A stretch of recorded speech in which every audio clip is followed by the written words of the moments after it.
out right. within the system. So let's bring in Jericka Duncan. She is standing by outside the courtroom. So Jericka, tell us how it all played out.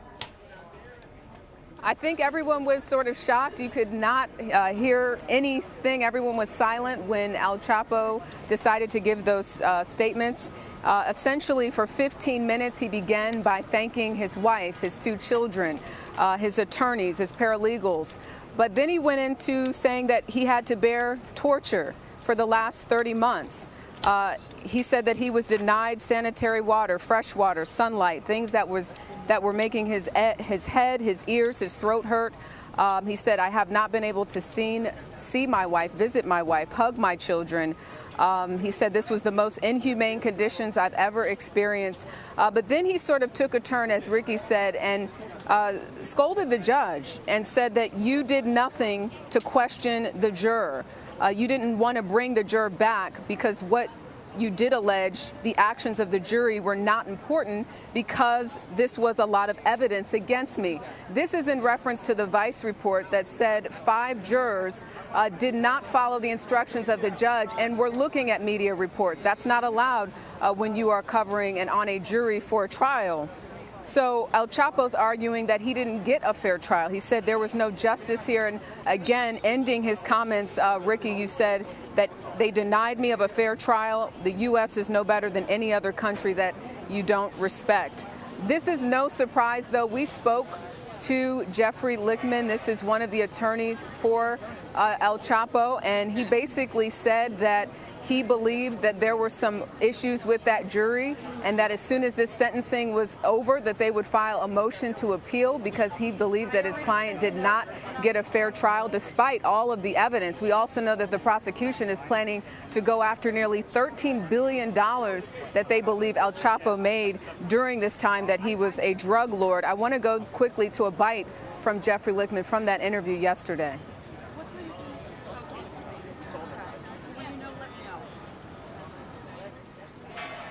Does he even have close to $13 billion? He doesn't have $13 billion in his wallet, I can assure you, inside the MCC.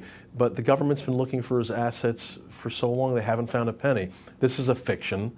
This is what they're obligated to do, is to fix a forfeiture number. There will be an order entered tomorrow with that number, and the chances of the government fulfilling that order is probably close to 0. I mean, they've had many years they haven't found a penny. How much money is El Chapo worth? You ask Forbes. I think they put him on the list, and he was number 701 at one point, but I don't know where they got their numbers from. The point is this: if he had so much money, where is the money?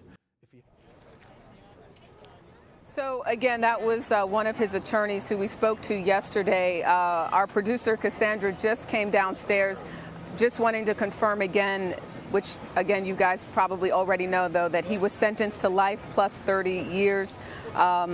We're getting more information at this time. We're expecting that the prosecutors will also come out here and address the media, as well as El Chapo's defense team. I want to also now go to a bite with Lichtman when he discussed his issues with those 5 jurors from that Vice article and said that his client did not get a fair trial. Take a listen. We brought him over here from Mexico for a reason. Okay, he was serving a sentence in Mexico. He probably never would have gotten out of jail. We brought him over here for a reason, which was to show the world that our judicial system was exceptional, that we're not like Mexico that was on the take, that supposedly he escaped from and all those things. You said supposedly he escaped from? Well, I mean, that was some of the evidence in the case. I'm not going to pass judgment. Let the jury do that. I'm the defense lawyer. I'm not here to convict my client. The fact is this: we brought him here to show the world that we had a fair judicial system. And what ends up happening? The jury commits crimes while they're determining his fate. Jericka, right there when he said, when you got him to repeat that El Chapo supposedly escaped from prison, I think is really fascinating. Yeah, you know, he was forthcoming in terms of how he felt. He said, you know, listen, I understand there was a lot of evidence, but he's looking at this in terms of the technicality of potentially jurors that he believes did not follow the instructions of the judge. Lichtman ended his statements, because he spoke for about 5 minutes inside the courtroom today, by saying history will treat this verdict with skepticism. So even though this is the longest trial that Lichtman even told me he's tried, 3.5 months, he's willing to go through this process again because he believes that